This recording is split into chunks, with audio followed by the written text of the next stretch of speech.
videos. This is a little bit of a new setup. I was just kind of sick of looking at the bookcase, even though, I don't know, I think it's a decent backdrop, but I thought it'd be kind of nice to switch it up. So I'm in my living room. I'm really hoping that the fridge is not too loud, so we will find out. If it is, yeah, I guess I'll just have to switch up locations, but I kind of like this location, although I'm kind of like almost further away. I don't know, what do you guys think? What do you think of this angle setup? It's just kind of fun. I love seeing different backgrounds of people's like houses and setups, so I thought it'd be fun. Anyways, I'm gonna have a little bit of coffee.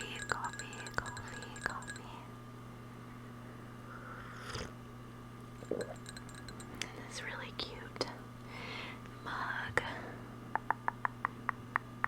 I think it's really cute. I found it in a store in Estes Park, Colorado, and we were with my in-laws, and I told my mother-in-law I liked it, and so she grabbed it, and then a few months later I got it for my birthday, and I completely forgot about it, so it was a fun surprise, and I think it's so cute. I may periodically grab this to sip on. Hopefully it adds to the cozy vibes.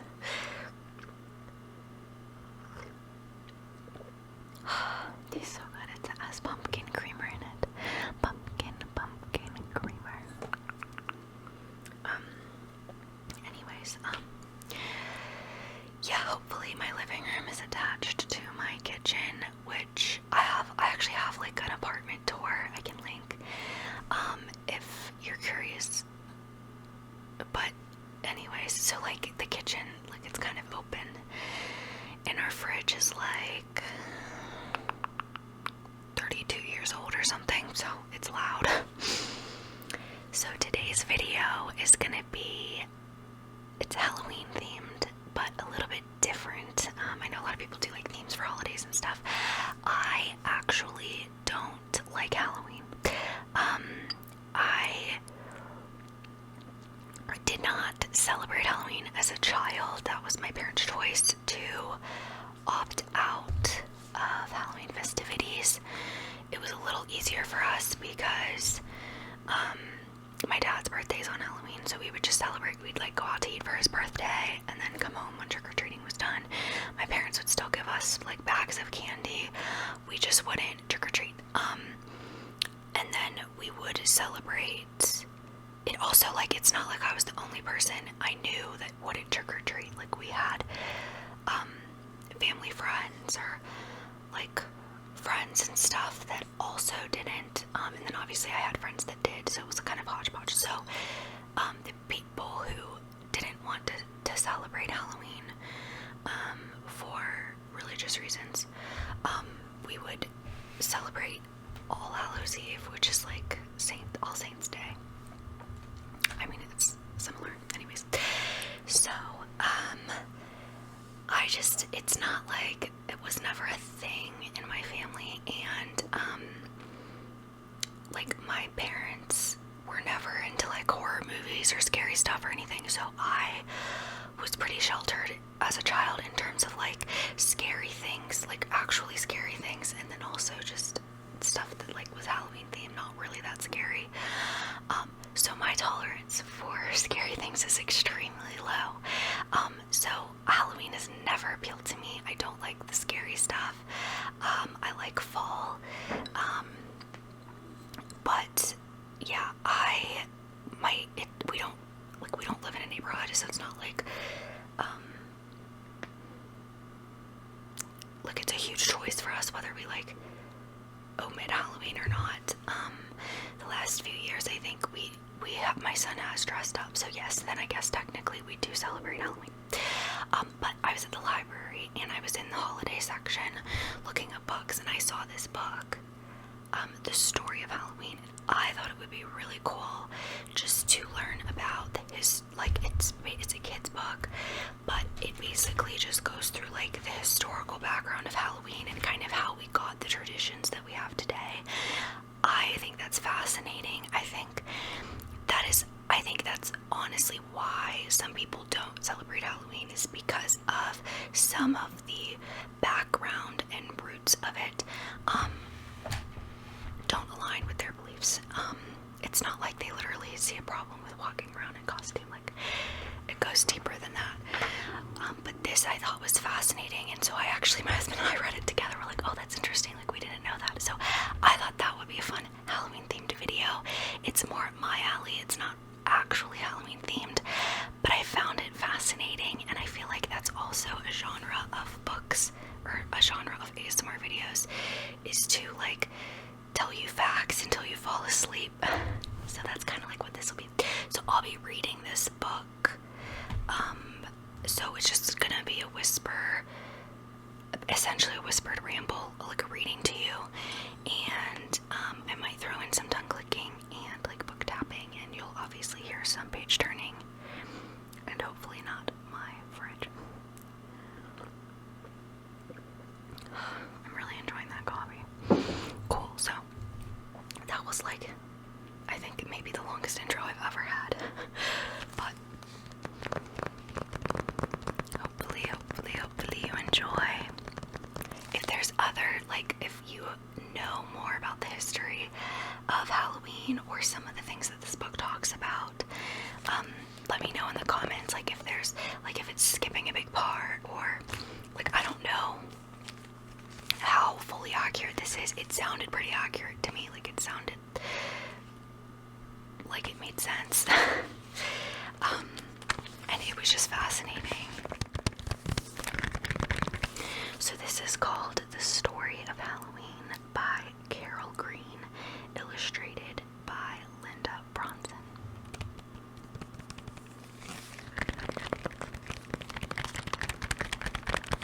They have like plastic covering over all of their books to protect it so it doesn't sound as good. And then they like tape the jackets on. Like, it holds the book jacket on, which is actually brilliant. It says ages 7 to 10. I read it out loud, and the kids did not pay attention, but me and my husband were like paying attention to it. Alright, so it just has like some cartoon illustration on it.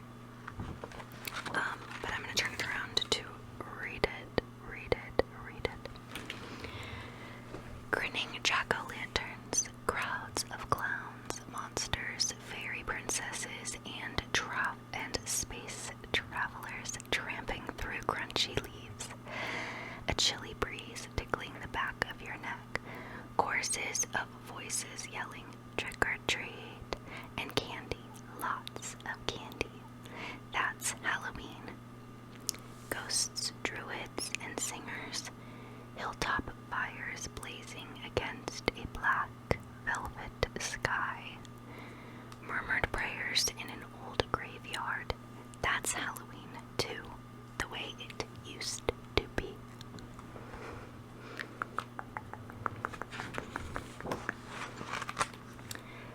The story of Halloween begins over 2,000 years ago.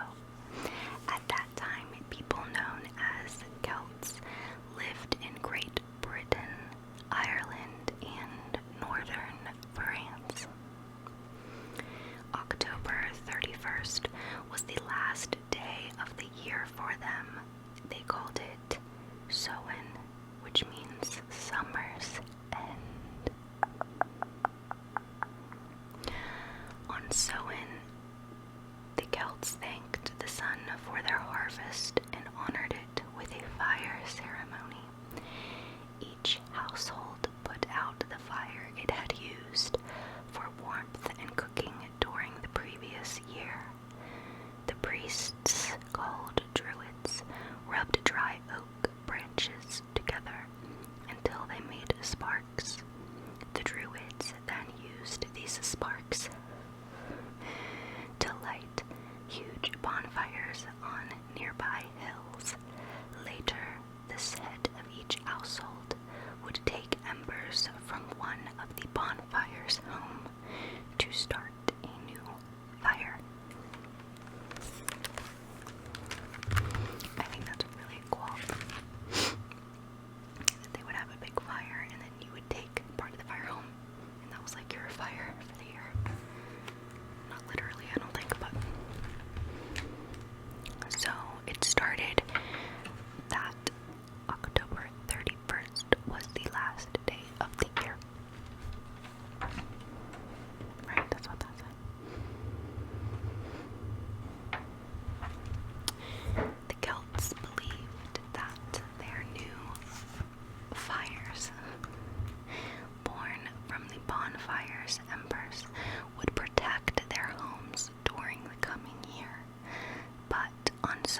itself, they counted on the bonfires for special protection.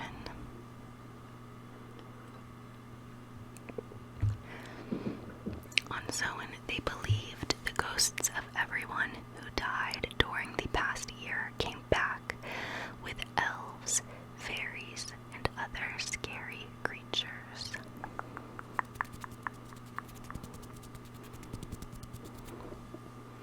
No one wanted to feel a ghostly hand touch them as they slept.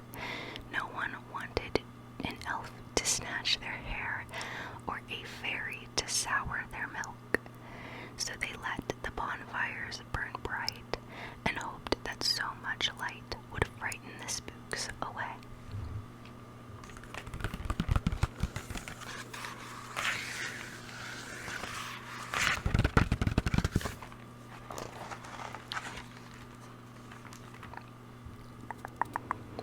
In AD 43, the Romans conquered the Celts. The Romans held different beliefs, but they also celebrated a harvest ceremony around October 31st.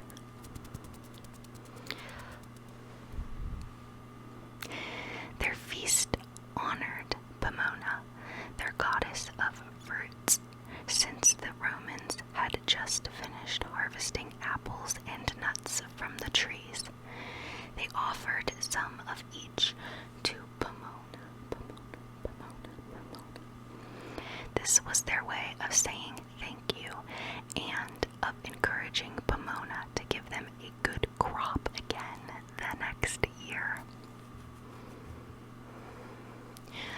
Of course, the Romans ate some of the apples and nuts too, but they also used them to tell the future.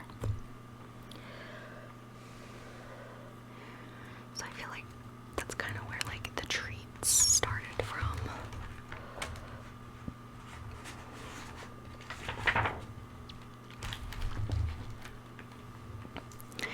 In the years that followed, Christian missionaries came to the Celts and told them about a different god. Gradually, the Celts accepted their ideas until Christianity became the main religion of Great Britain. In the AD 700s, the Roman Catholic Church decided that November 1st would be named All Saints' Day or All Hallows, Holy Ones' Day. A time to remember and honor special people who have died on the evening before All Hallows' Eve, which was shortened to Halloween. People visited cemeteries and prayed for loved ones buried there. So that's what I was talking about. We celebrated All Saints' Day, not Halloween. But people in Great Britain still held on to some of their old ideas. Many, especially those who lived in the country, continued to believe that spooks wandered around on October 31st, bothering their crops and animals.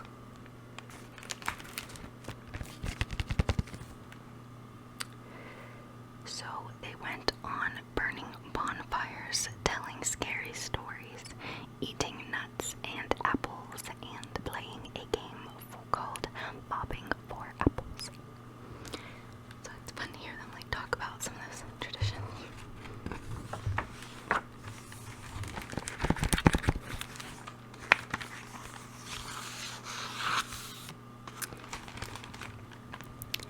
In some parts of England, folks wandered from house to house, begging for soul cakes. And it says in parentheses, currant buns, or a penny at least.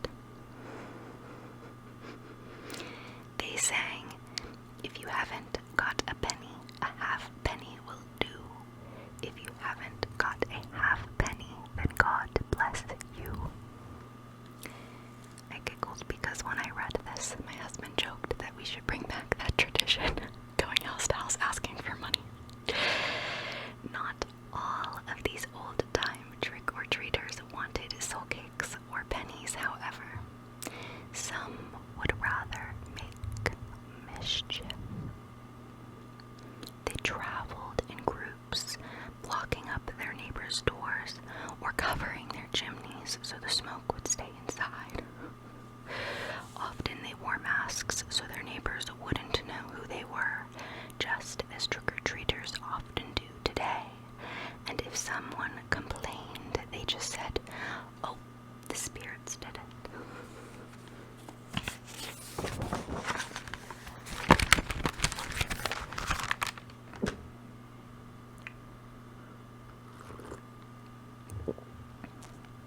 Folks in Ireland also held on to some of the old traditions. Groups of people traveled from house to house asking for food and money, sometimes the fridge, sometimes for the poor, and sometimes for themselves. They promised good luck for the generous and trouble for the stingy.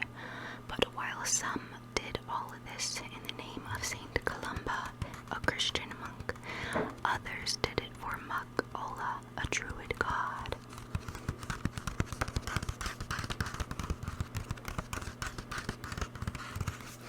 It is kind of neat to look at. There's so many traditions that people use for different reasons, but they're like the same traditions. I find that. Like, there's so many different stories about Santa, or like Easter has different interpretations, and like obviously Halloween does, and like they're doing the same things but for different reasons.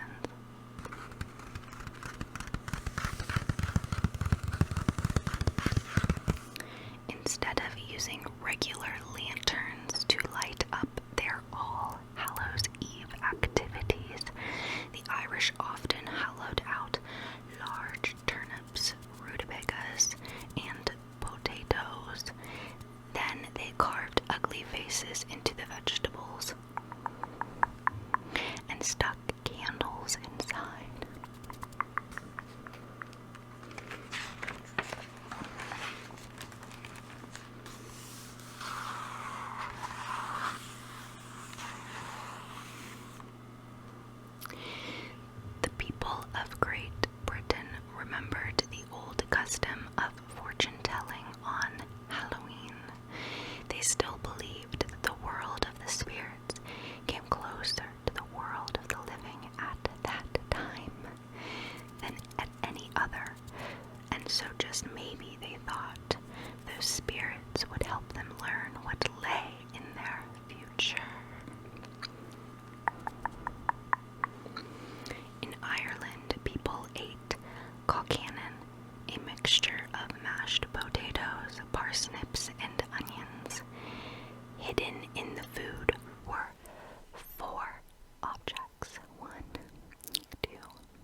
obviously this is like the perspective of Americans. It's written like United States.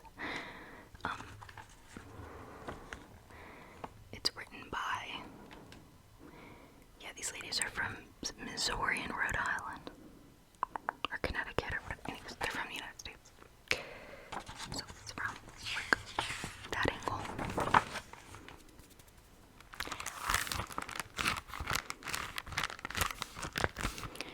One story the Irish brought to the United States told of a man from long ago named Jack. Jack was not a good man. He drank too much and he wouldn't share anything with anyone. Jack's the stingiest man around, folks said. Everyone knew Jack wouldn't get into heaven, but after he played some dirty tricks on the devil, he couldn't get into hell either. All he could do was wander around in the dark.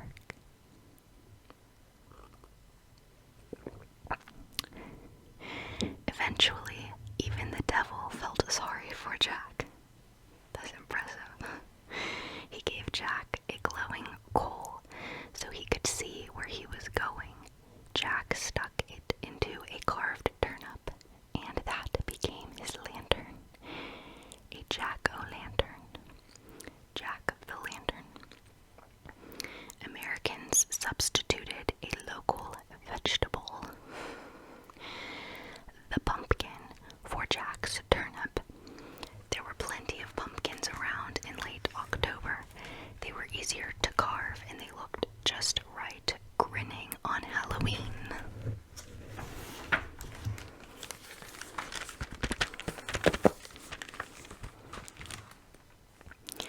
By the end of the 1800s, people all across America were celebrating Halloween.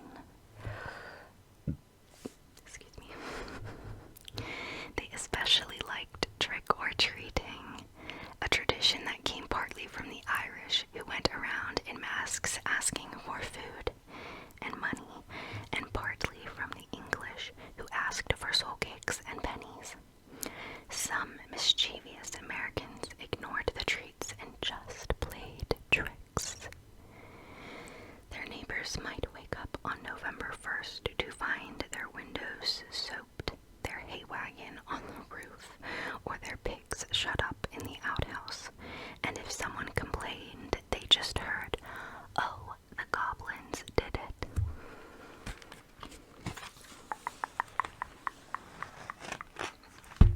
Oops. When I was a kid, it was called Devil's Night, and it was October 30th, so the night before Halloween is when teenagers would go out and do tricks.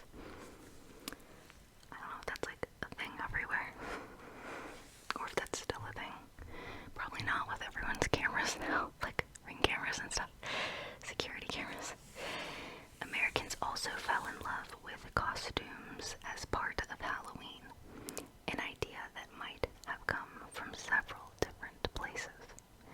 Some Irish wanderers wore masks, and sometimes boys dressed like girls and girls like boys. In England, people wore costumes for Guy Fawkes Day, a holiday on November 5th. November 5th. Remember. The 5th of November.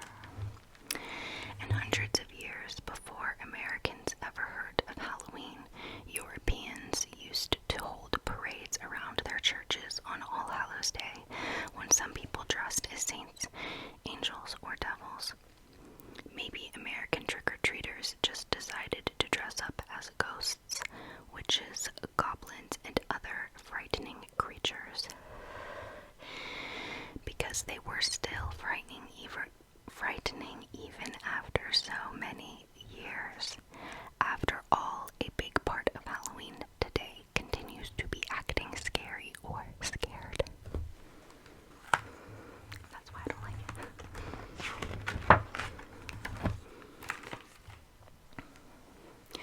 Unfortunately, some pranksters did real damage with their tricks. They broke street lights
prizes for the best costumes. Some store owners cleverly figured out how to stop children from soaping other people's windows. They had children draw Halloween pictures and enter them in a contest. The winners could then color their pictures on big store windows. I'm really running out of breath. In 1950, a group of Sunday school children near Philadelphia, Pennsylvania, collected $17 while trick-or-treating.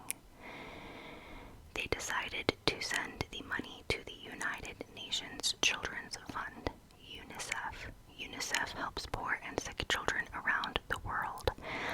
Other people thought this was a great idea. Now millions of children in the United States trick-or-treat for UNICEF. I actually did not know this. Some get money and candy. They take the money to collection centers where adults give them a party. The Irish who collected food and money for the poor centuries ago would be proud of these children today.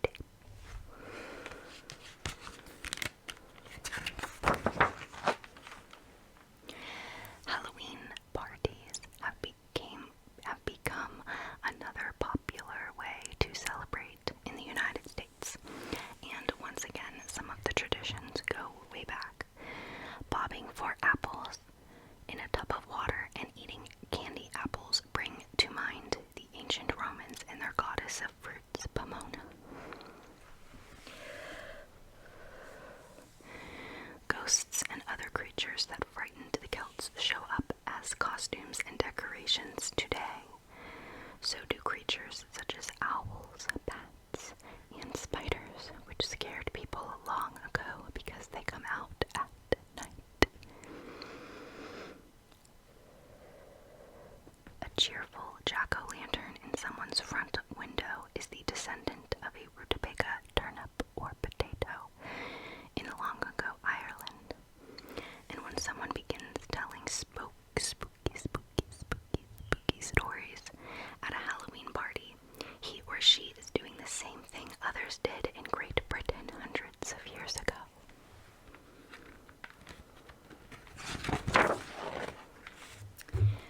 A cloudy October night, no moon, no stars, the dog barks and you step outside.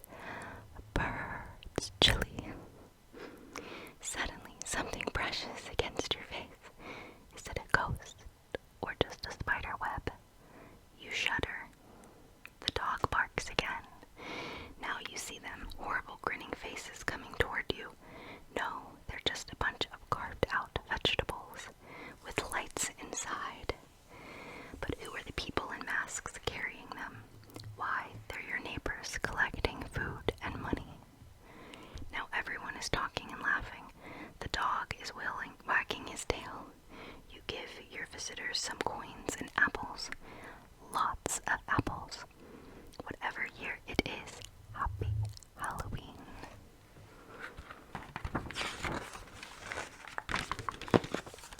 And then there's, oh, this is cute. There's like a few craft ideas for pumpkin art, and then there's some riddles on the other side. What do all law-abiding spooks get before Halloween? A haunting license.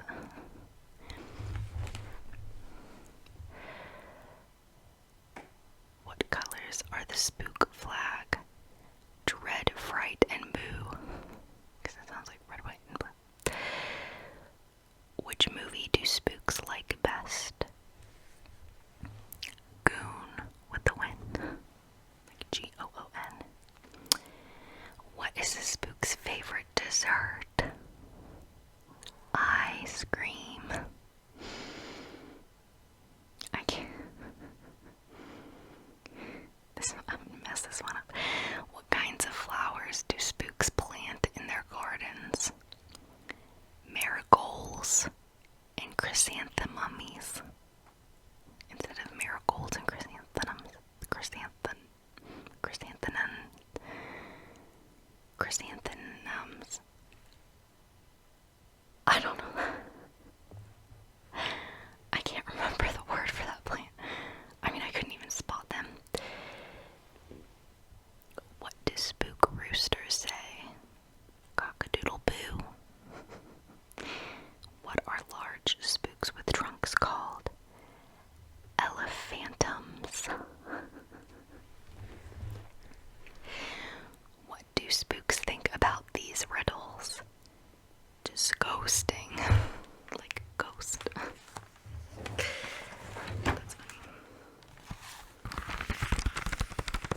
years ago.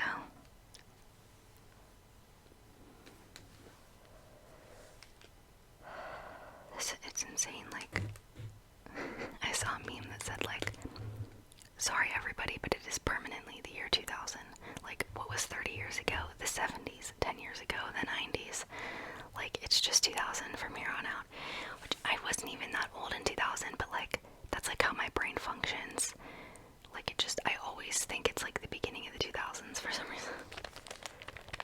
Not quite, but, like...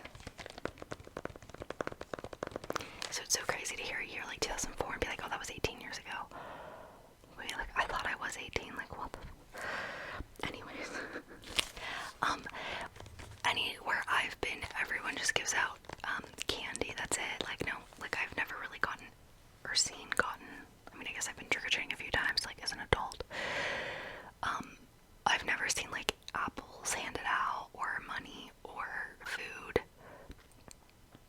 Like, just candy, or, like, teeny, like, little mini bags of, like, pretzels or chips or something, but, that's why I was wondering what year this was, because I was like, I don't know, and I also think in 2004, like, I had not heard of anybody getting, like, apples, or food, or pennies for Halloween, but maybe in different areas. Like, do you guys give anything out besides candy?